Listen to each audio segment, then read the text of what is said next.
Halo teman aksi hidup baik, selamat datang di episode spesial Gelar Bicara Ibu-Ibu Kota Awards. Hari ini kita akan ngobrol bersama Ibu Septi, pendiri Institut Ibu Profesional, wadah untuk para perempuan berkembang lewat belajar dan berbagi. Yuk kita simak diskusinya berikut ini.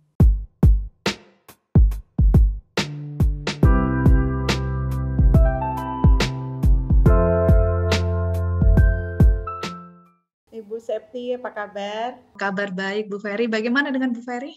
Alhamdulillah, Alhamdulillah sehat. Senang bisa ketemu dengan Bu Septi. Iya, Lagi bahagia. kita punya apa minat yang sama nih terkait dengan parenting, dan luar biasanya Ibu Septi udah merambah ke seluruh Indonesia ini ceritanya, bahkan udah sampai ke luar negeri juga. Nah, kita pengen dengar ceritanya, gimana sih cerita awalnya Ibu Septi mulai membuat kegiatan untuk ibu-ibu nih sekarang ini, dan kenapa Iya, diberi nama Ibu Profesional? iya. Terima kasih Bu Ferry. Jadi awalnya adalah ketika tahun 1995 saya lulus dari kuliah saya, kemudian biasanya kita ini sebagai seorang perempuan itu kan ingin setelah lulus kuliah adalah bekerja gitu ya. Lulus kuliah adalah bekerja di tempat yang sesuai dengan apa yang kita pelajari waktu kuliah. Nah, tantangan ternyata terjadi, Bu. Ketika saya mulai lulus, dapat ijazah, kemudian dapat SK pegawai negeri untuk penempatan calon pegawai negerinya, kemudian ijazahnya datang gitu kan. Jadi yang melamar saya datang, yang melamar saya datang. Kemudian beliau ini memberikan satu syarat bahwa aku sudah punya mimpi untuk keluarganya. Nanti bentuknya mau seperti apa, bagaimana cara mengelolanya. Nah, itu akhirnya memberikan satu syarat, aku ingin kelak anakku dididik oleh ibunya, bukan oleh orang lain, meskipun itu nenek dan kakeknya sendiri. Nah, di saat itulah saya harus memilih, Bu, gitu kan. Saya harus memilih. Akhirnya saya tidak melanjutkan proses untuk menjadi pegawai negerinya. Saya melepas dan saya menjadi ibu rumah tangga. Saya hijrah ke Depok. Dari Salatiga saya hijrah ke Depok. Nah, di sanalah terjadi proses yang luar biasa, Bu Ferry. Karena kita ketahui bahwa di Indonesia yang namanya ibu rumah tangga itu masih disebut sebagai perempuan pengangguran. Karena tidak berkontribusi pada GDP negeri ini gitu kan gitu. Nah, disitulah saya merasakan bahwa wah, ini bahaya sekali kalau masyarakat melihatnya adalah seperti itu.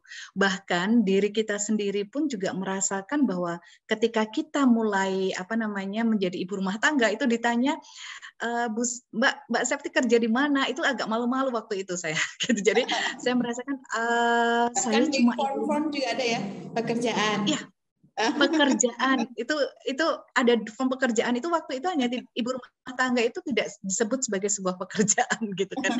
Nah, akhirnya saya merasakan bahwa oke, ini bahaya sekali kalau semua perempuan yang menjadi ibu rumah tangga itu malu akan peran yang diambilnya. Dan akhirnya saya memiliki prinsip for things to change, I must change first. Jadi kalau ingin mengubah sebuah kondisi masyarakat, maka saya harus berubah terlebih dahulu. Maka akhirnya saya mulai mengubah mindset saya bahwa ibu rumah tangga itu biasanya dasteran, kemudian enggak keren di rumah gitu ya Bu ya, berbeda dengan ibu-ibu yang bekerja di ranah publik gitu kan.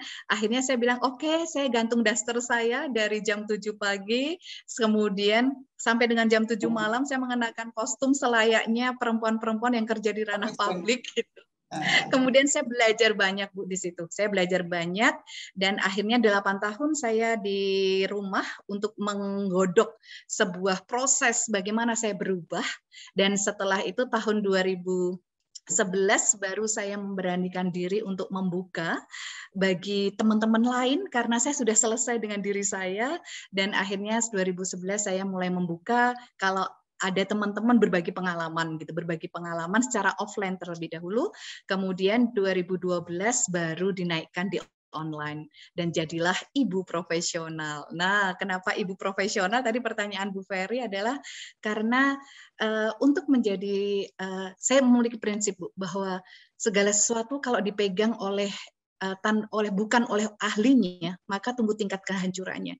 Maka saya pikir anak-anak ini adalah amanah yang luar biasa. Kalau tidak ada ilmunya, maka tunggu kehancurannya gitu. Kalau nggak sekolah, maka tunggu kehancurannya. Maka profesional itu kami mengartikannya sebagai sebuah kesungguhan dalam menjalankan peran. Seperti itu Bu Ferry, jadi awal-awalnya. Oke.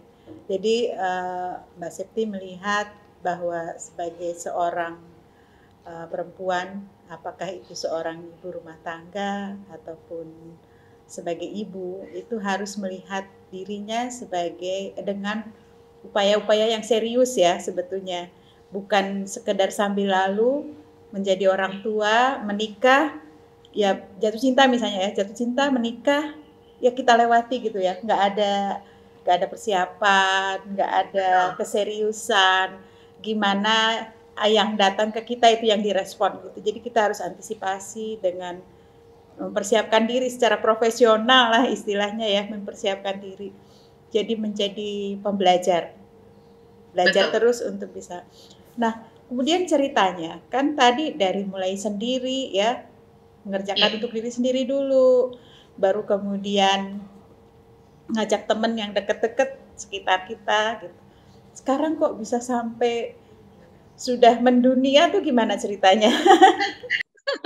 Iya Bu, ini proses sebenarnya ya Bu ya, proses bahwa saya yang pertama ketika membangun sesuatu itu adalah ini adalah langkah saya untuk belajar.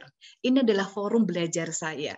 Ini adalah forum kebutuhan saya. Kemudian ini adalah forum untuk saya bisa berkembang, kemudian berkarya, berbagi dan berdampak bagi sesama. Nah, ini adalah proses yang saya pegang awalnya Bu. Sehingga ketika memulai kegiatan, kami memulai offline terlebih dahulu tahun 2011, pas di tanggal 22 Desember 2011, itu dari saya sendiri. Kemudian saya, yang penting saya belajar untuk menyampaikan apa yang saya sudah saya alami gitu.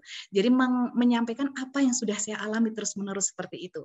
Maka akhirnya kalau ada tamu Bu, dari jam 9 sampai dengan jam setengah 11, saya sudah cut. Saya tidak akan menerima tamu karena jam itu khusus saya akan belajar. Nah, ketika ada tamu maka mereka langsung kalau mau tunggu di depan sini di ruangan ini setelah saya belajar. Nah, akhirnya mereka tanya, Bu, Rabu depan juga seperti ini lagi. Iya, saya tiap Rabu ini konsisten setiap Rabu.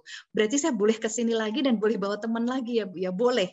Maka akhirnya itu terjadi rutin, konsisten. Setiap hari Rabu dari 1 orang saya kemudian muncul dia sampai 100 orang. Itu di offline.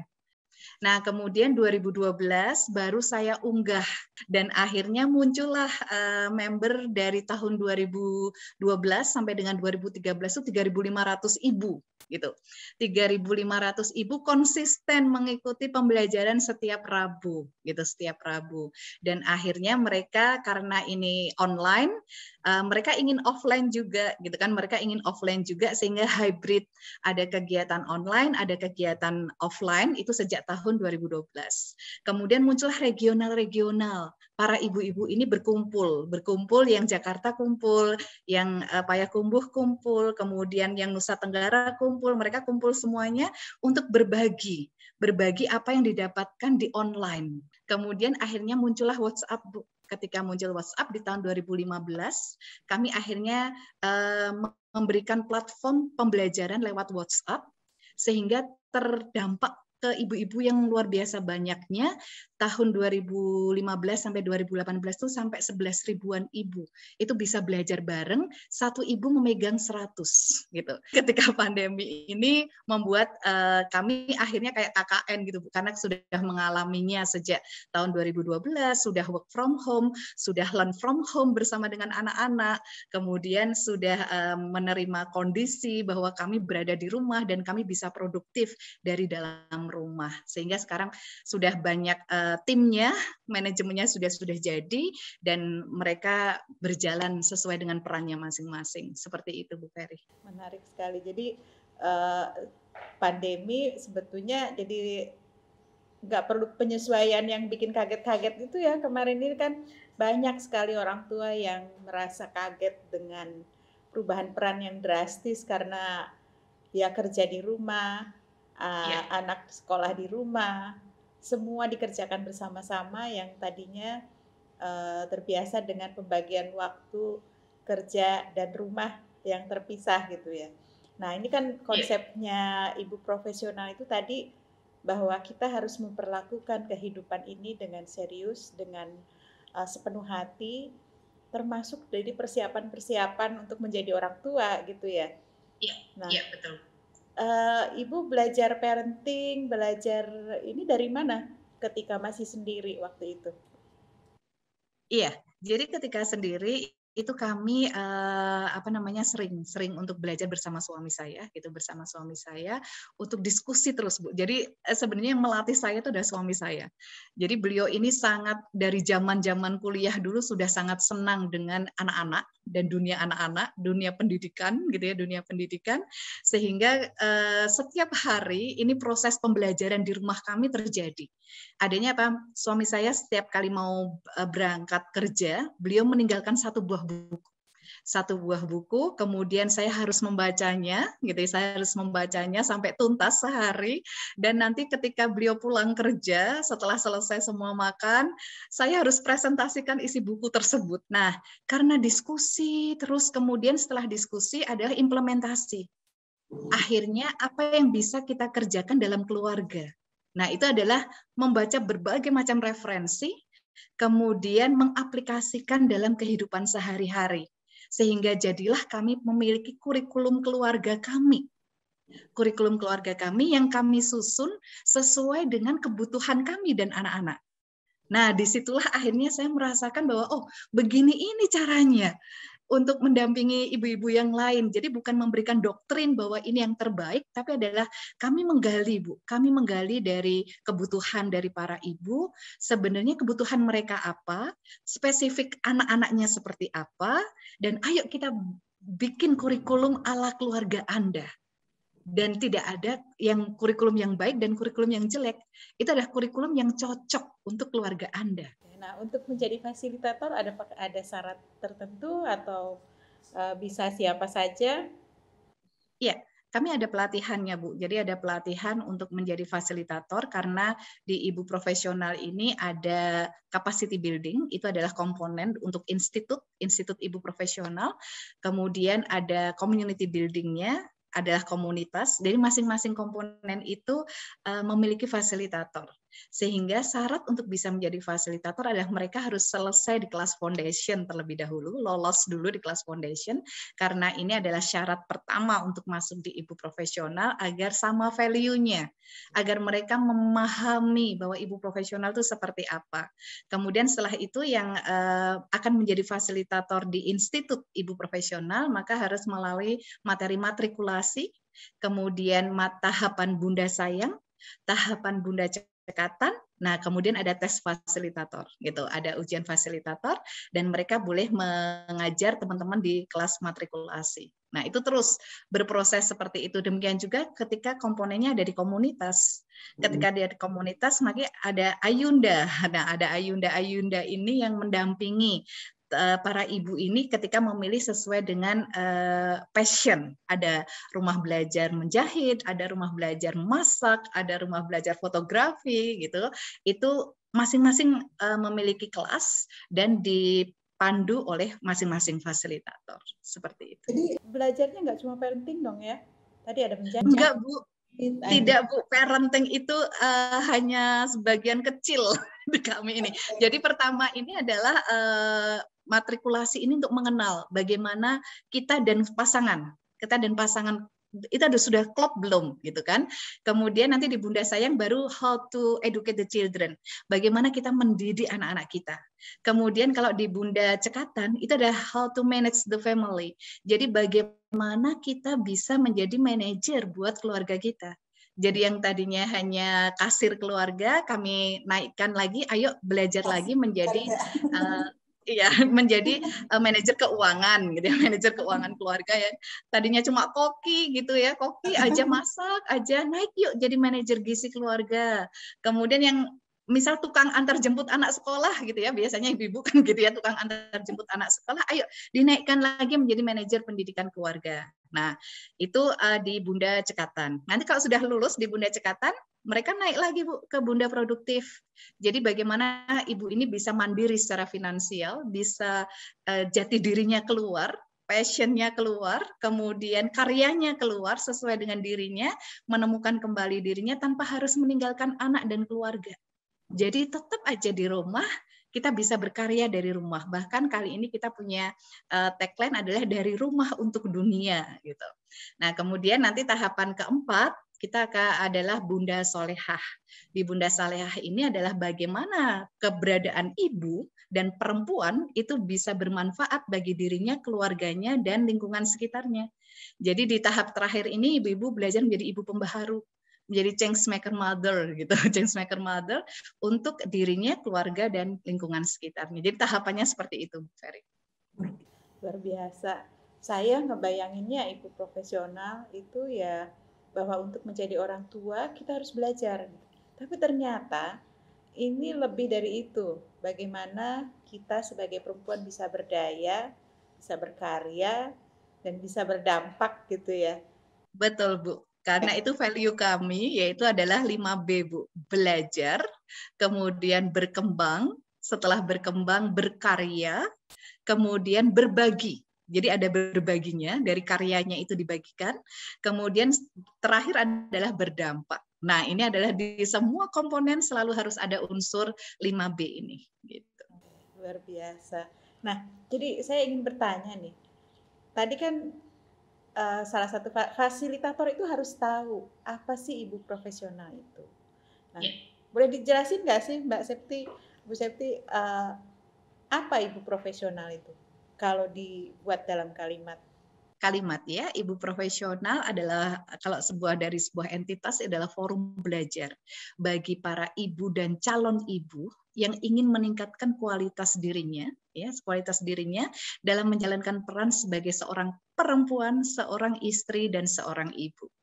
Kalau secara individu, ibu profesional adalah seorang ibu yang bersungguh-sungguh menjalankan perannya sebagai seorang perempuan, sebagai seorang istri, dan sebagai seorang ibu. Jadi intinya di kami ini adalah kesungguhan. Jadi kami melatih benar-benar yang namanya komitmen dan konsistensi. Bahwa kalau kita sudah mengambil peran sebagai seorang ibu, itu kita mengambil amanah. Ketika mengambil amanah itu, maka kitalah yang harus bersungguh-sungguh gitu. Jangan menuntut orang lain untuk bersungguh-sungguh atau menyalahkan anak kita gitu ya kalau terjadi apa-apa. Berarti kita harus balik lagi bahwa kita yang harus berkomitmen dan bersungguh-sungguh menjalankan ini, karena anak tidak minta lahir dari rahim kita. Kitalah yang memintanya dari yang Maha Pencipta gitu. Nah, saya juga menekankan kepada teman-teman bahwa biasanya kalau orang sudah perempuan, sudah menjadi ibu, sudah menjadi istri itu hilang jati dirinya gitu kan. Hilang jati dirinya, safety-nya itu yang mana gitu, nggak boleh hilang saya gitu. Nggak boleh hilang. Jadi harus hadir kembali sehingga matamu tetap berbinar saya gitu. Matamu tetap berbinar karena inline antara mimpi seorang perempuan menjalankan peran menjadi ibu, menjalankan peran menjadi istri, itu satu hal yang tidak bisa dipisahkan, apalagi dikorbankan. Nah, itu. Saya jadi tertarik ini kan kita bicara semuanya tentang ibu, tentang perempuan gitu. Ya. Di mana tempat Bapak di dalam kurikulumnya Bu Septi? Iya, kalau di ibu profesional itu memang khusus kurikulum untuk perempuan, jadi untuk ibu dan calon ibu begitu. Kemudian kami memiliki yang namanya komponen lain, gitu. Komponen lain itu adalah komponen untuk beraktivitas bersama dengan keluarga. Maka kami punya yang namanya family strategic planning. Nah, di family strategic planning ini kan biasanya bapak-bapak itu sangat merencanakan di corporate-nya gitu ya, di kantornya masing-masing bagaimana strategic planning. Maka kami melatih para ayah gitu, para ayah untuk menjadi strategic planner gitu untuk keluarganya, kemudian kumpul bersama dengan keluarga. Jadi tidak murni hanya ayah saja, tapi ada pasangannya dan ada anak-anak yang sudah usia 10 tahun ke atas untuk diajak ngobrol gitu. Untuk diajak ngobrol bahwa value keluarganya itu ada di mana. Kemudian peta keluarganya punya apa enggak. Nah, itu dilatihkan. Nah, itu yang melatih adalah suami saya. Kemudian ada setelah family strategic ada project keluarga. Jadi para ayah dan keluarganya ini dilatih untuk bagaimana bisa membuat proyek keluarga, yaitu untuk menyatukan, untuk menjadikan bonding keluarga. Maka kami punya mantra, gitu, punya mantra di Ibu adalah main bareng, ngobrol bareng, beraktivitas bareng. Maka ini dijadikan untuk para ayah dan keluarganya. Setelah proyek keluarga, satu lagi adalah home team. Jadi bagaimana seorang leader ini bisa membangun keluarganya menjadi sebuah tim, bukan sebagai sebuah kerumunan. Nah, event-event ini adalah event-event untuk para keluarga. Jadi ayah pun boleh masuk dan single mom, Bu. Jadi kan kadang ada ya ibu-ibu yang harus menjadi leader bagi keluarganya, jadi kepala keluarga. Nah, maka kami masukkan ke kegiatan-kegiatan ini. Seperti itu. Kalau pengalaman saya nih, kalau di sekolah itu yang namanya yang aktif ngurusin anak itu kan ibu di sekolah. Kalau pas lagi penerimaan ini, penghargaan, baru nama bapaknya datang. Nah, itu buat mengajak bapak-bapak nih kadang kan mereka udah sibuk dengan urusannya di luar, mau gitu untuk terlibat dalam aktivitas seperti ini. Gimana tuh caranya, Bu? Iya, yang pertama kami adalah forumnya harus forum santai, Bu, untuk yang cocok buat bapak-bapak. Jadi suami saya tuh bikin sebenarnya temanya adalah children center learning gitu ya.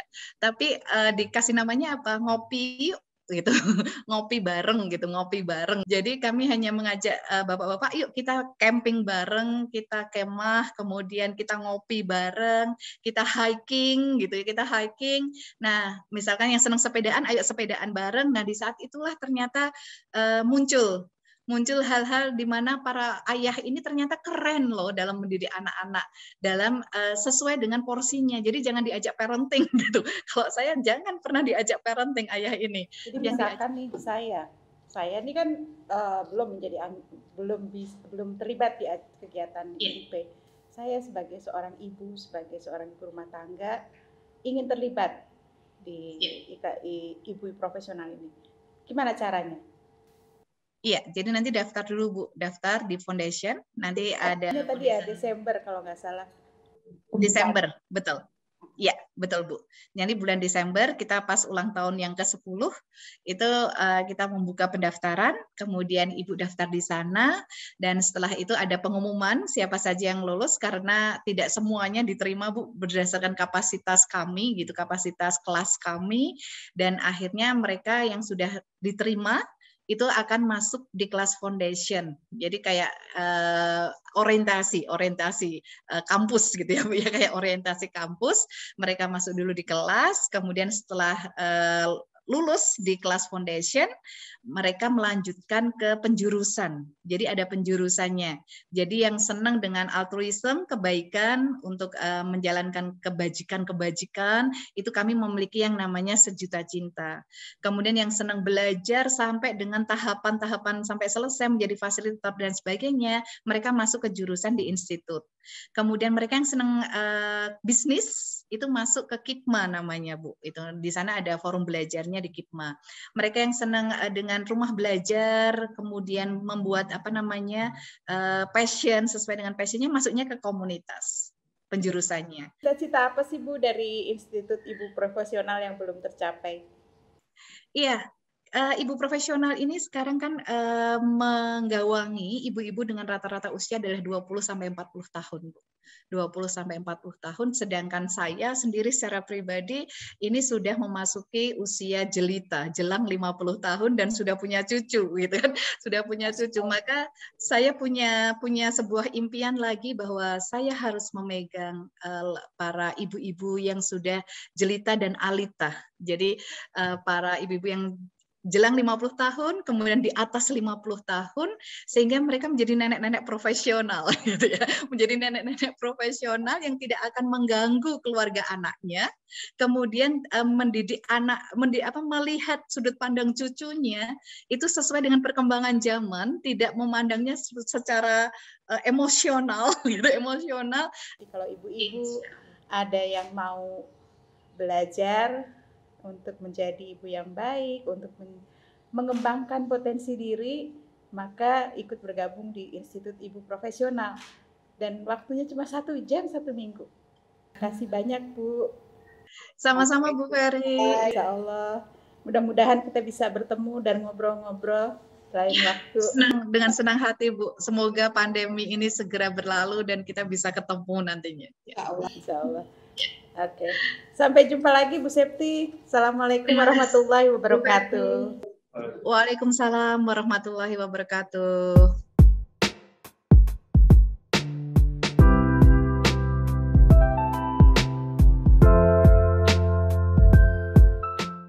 Teman Aksi Hidup Baik, dari cerita Ibu Septi tadi, kita jadi tahu tentang pentingnya menjadi seorang ibu dan perempuan hebat, lewat belajar dan berbagi. Semoga cerita dari Institut Ibu Profesional tadi menginspirasi kita semua untuk terus belajar dan menebar aksi hidup baik bagi sekitar. Demikian cerita spesial kita hari ini, sampai jumpa.